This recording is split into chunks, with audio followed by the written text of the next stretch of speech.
Oke, diagnosis dan klasifikasi penyakit tadi ya, tujuan diagnosis tadi upaya untuk menentukan jenis penyakitnya apa yang dialami seseorang dan melakukan pengujian dan juga studi ataupun pengamatan yang sesama mengenai gejala-gejalanya. Jadi gejala-gejala yang dialami oleh orang. Tadi juga sudah dijelaskan tentang perbedaan antara screening dan diagnosis ya. Jadi screening itu pada populasi yang masih sehat dengan harapan bisa memisahkan apakah orang yang betul-betul sehat itu orang yang sehat betul-betul sehat atau orang yang nampak sehat itu ternyata ada ternyata sakit tertentu tetapi belum muncul gejalanya. Misalnya orang sakit kanker mungkin pada stadium-stadium awal tidak muncul gejala, tetapi sudah ada abnormalitas di dalam tubuhnya, sudah ada misalnya ada stadium 1 gitu, ada stadium A, B gitu-gitu ya. Nah, itu dengan screening, dengan dilakukan screening beberapa screening dilakukan itu membantu untuk melakukan deteksi dini. Nah, ini kita ke diagnosis ya. Cara melakukan diagnosis itu seperti apa? Ada 3 tahapan diagnosis. Jadi ada anamnesis istilahnya. Ada tanda dan gejala, mengamati tanda dan gejala, kemudian dengan tes laboratorium gitu. Yang pertama ada anamnesis. Apa sih anamnesis gitu? Kalian ingat-ingat kalau kalian sakit kemudian datang ke dokter atau ke puskesmas gitu, yang pertama dilakukan apa? Pasti ditanya apa yang dirasakan gitu ya, keluhannya apa gitu. Jadi keluhan apakah itu pusing, apakah ada demam, apa batuk, apa gitu. Jadi mendapatkan informasi dari pasien tentang keluhan dari gejala yang dialami. Termasuk misalnya kalau yang kayak dulu ya, misalnya COVID-19 itu misalnya riwayat perjalanan habis dari mana gitu. Jadi ada ditanya-tanya untuk menggali ada informasi terkait apa sih yang kira-kira dia dialami oleh si pasien ini. Yang kedua adalah pemeriksaan fisik atau tanda ya. Jadi di sini ada tanda. Dia melakukan pemeriksaan fisik. Jadi pengamatan dokter atau pemeriksa kesehatan yang objektif. Objektif itu bisa diukur. Jadi kalau tadi misalnya kayak orang pusing, kita nggak bisa, itu adalah gejala yang dirasakan oleh pasien. Dokter nggak tahu kalau si pasien itu pusing gitu. Tetapi kalau misalnya dilakukan pengukuran apa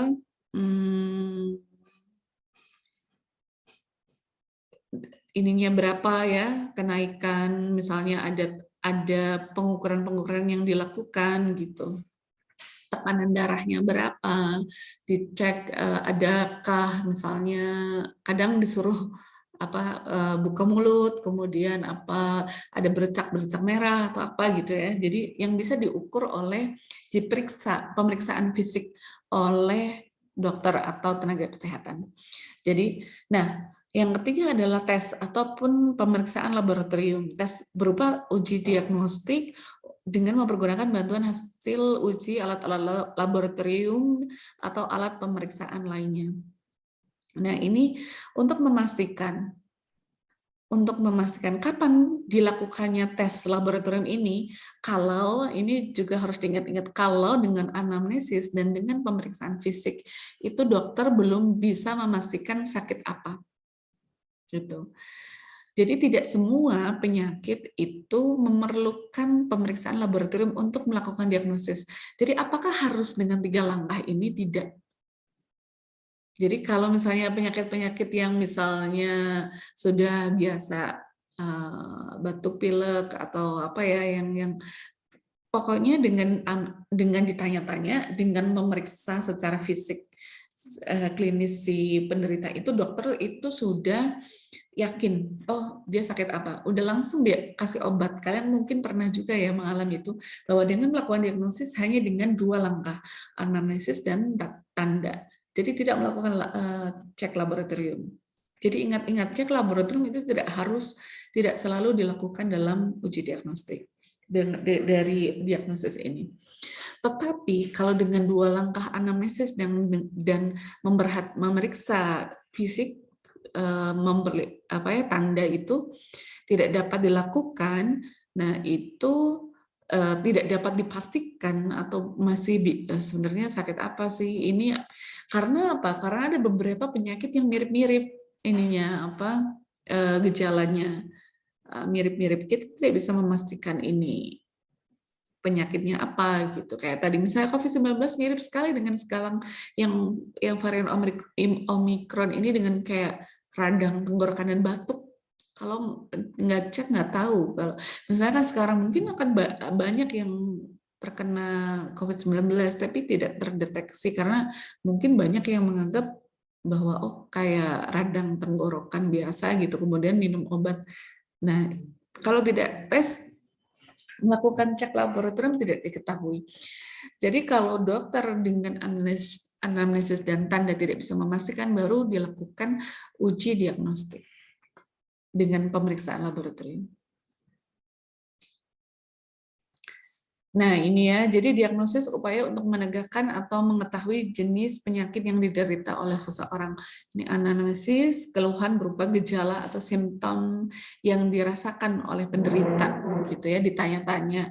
Selain gejala tadi itu misalnya ada kondisi kesehatannya, riwayat kesehatan dulu atau riwayat perjalanan yang bisa menambah informasi.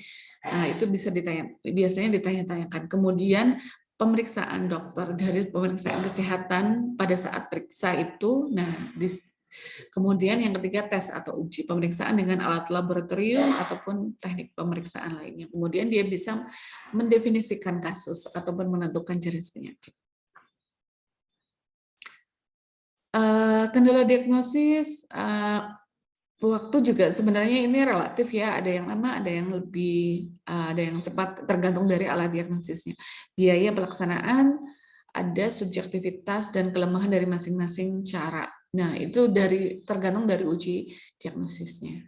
Nanti kita lihat seperti apa uji diagnosis yang bagus gitu. Nah, ini tujuan diagnosis untuk mengidentifikasi individu atau kelompok individu yang terkena masalah kesehatan. Jadi umur, jenis kelamin, lokasi, lingkungan, kemudian mengetahui bagaimana pengaruh atau akibat dari masalah kesehatan, dan juga menanggulangi masalah kesehatan. Imunisasi, perawatan dan pengobatan, ataupun modifikasi perilaku ataupun lingkungan. Nah, kegunaannya adalah memisahkan kelompok yang sehat dan yang sakit. Jadi menentukan bahwa ini sakit. Kemudian pengelompokan menurut status kepastian diagnosis. Sebuah penyakit, mengkategorikan penyakit misalnya ada di stadium-stadium tertentu, berarti ada mengkategorikan pada di mana tingkatannya berada, ataupun fase ringan, fase sedang, ataupun fase berat gitu. Oke, jadi ketika kita melakukan diagnosis dengan melakukan, diagnosis masuk ke pencegahan, level pencegahan yang mana? Jadi kemarin kita sudah tahu ya, kita belajar di level pencegahan dengan melakukan diagnosis, early diagnosis dan prompt treatment. Itu masuk ke pencegahan sekunder. Jadi dengan melakukan diagnosis, manfaatnya adalah kita bisa mendeteksi atau mendiagnosis penyakit dengan segera, dengan tepat dan segera, sehingga bisa dilakukan penanganan juga terhadap penyakit itu segera, sehingga bisa meningkatkan kesembuhan seseorang ataupun bisa mengurangi keparahan penyakit. Itu guna dari diagnosis. Kemudian ada beberapa definisi kasus ya. Jadi ada suspek, ada probable, ada confirm. Itu biasa beberapa istilah di kasus ya, untuk definisi kasus.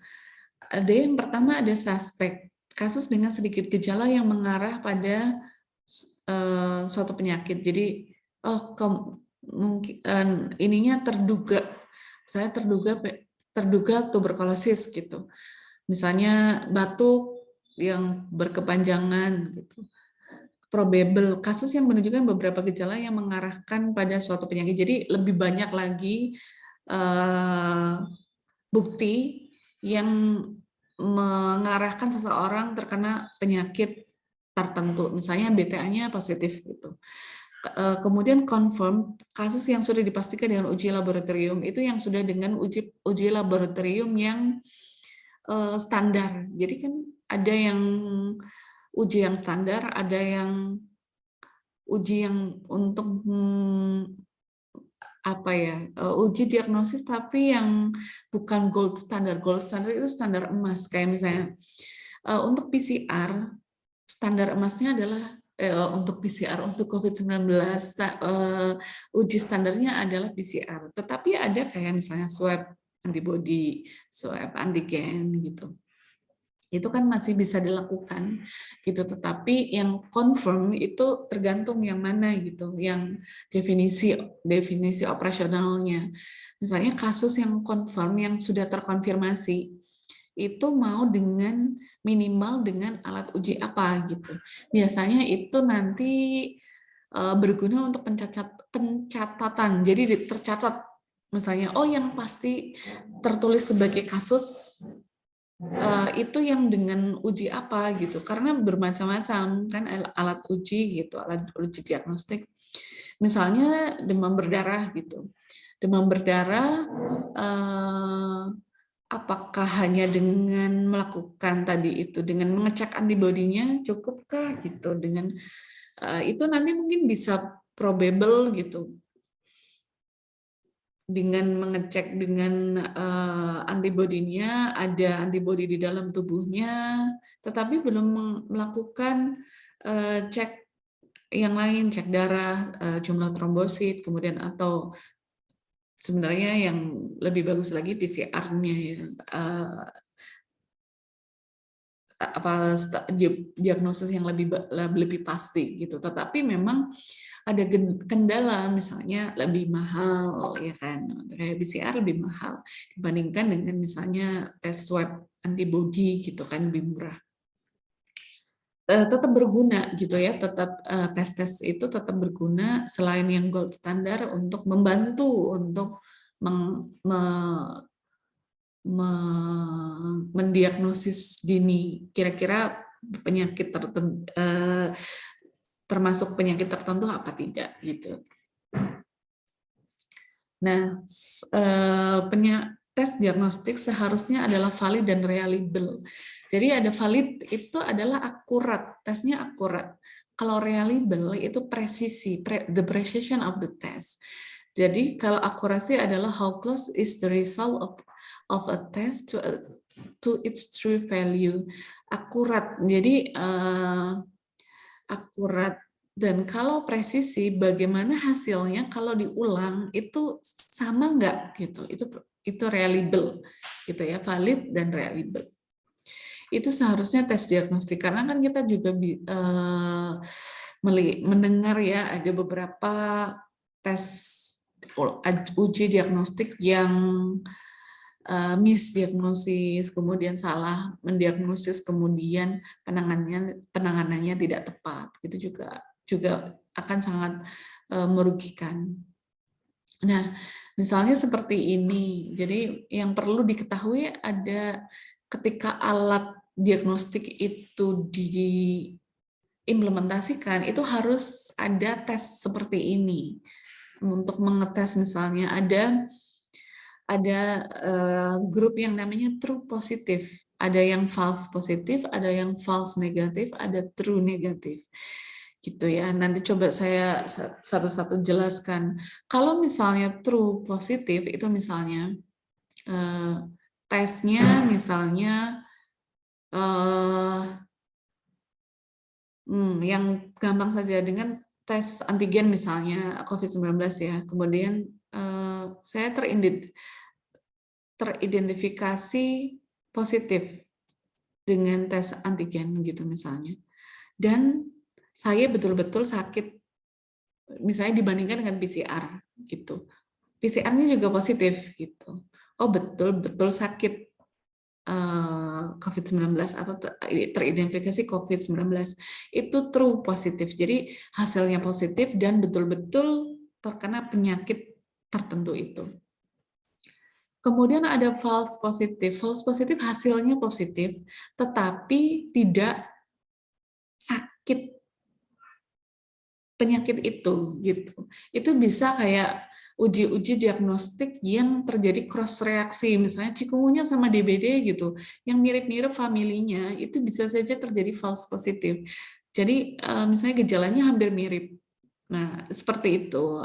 False positif ternyata bisa juga terjadi pada uji diagnostik. Kemudian false negatif. False negatif itu hasil ujinya negatif, tapi ternyata dia sakit.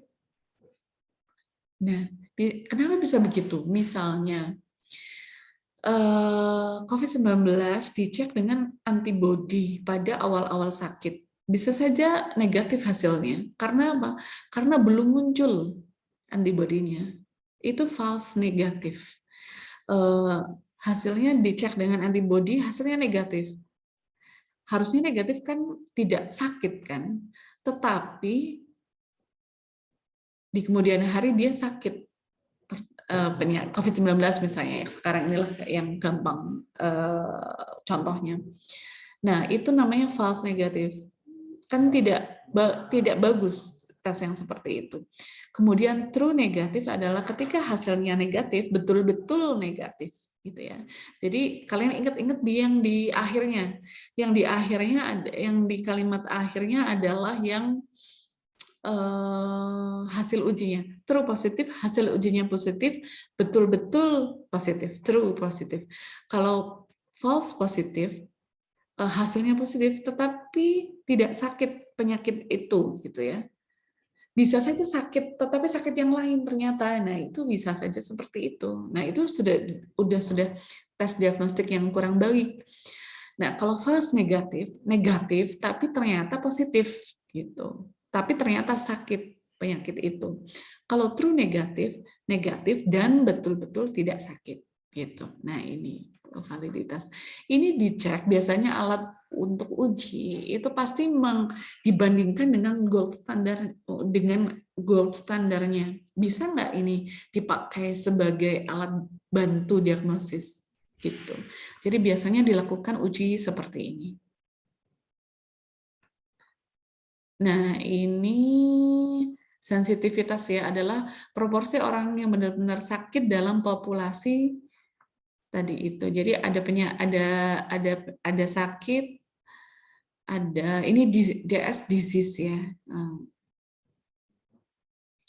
Nah, ini ada rumusnya melakukan sensitivitas. Tapi ini paling tidak ini saja yang kalian paham, bahwa di dalam tes diagnostik ada seperti ini, bahwa kalau diagnostik tesnya menyatakan positif tapi itu negatif, tapi ternyata tidak sakit, kurang bagus. Kalau ternyata negatif tapi ternyata positif ataupun sakit, false negatif, ya jadi tidak bagus juga itu hasilnya ya, hasil dari tes diagnostik. Karena tes diagnostik itu juga bermacam-macam yang harus diketahui. Validitas dan reliabilitasnya atau sensitivitas dan spesifitasnya juga bermacam-macam gitu. Itu yang harus dipahami dulu untuk tes diagnostik, yang harus diwaspadai, karena bisa ada misdiagnosis, diagnosis yang kurang pas gitu. Ini ya sensitivitas sama spesifitas itu. Jadi yang positif dan betul-betul sakit ini, yang positif dan non disease itu yang tidak ada sakit, tidak sakit. Negatif tetapi ternyata sakit. Nah, ini adalah uji yang dilakukan untuk tes diagnostik gitu ya. Begitu. Ini slide terakhir di diagnosis. Silahkan kalau ada pertanyaan untuk diagnosis. Oh, sorry, yang klasifikasi ya. Klasifikasi ini sebenarnya kayak internetnya kurang stabil nih. Klasifikasi itu untuk mengkelompokkan penyakit. Nanti kalian bisa cek di International Classification of Disease. Jadi ada klasifikasi untuk menggolongkan penyakit-penyakit tertentu. Jadi sebentar, saya bisa skip.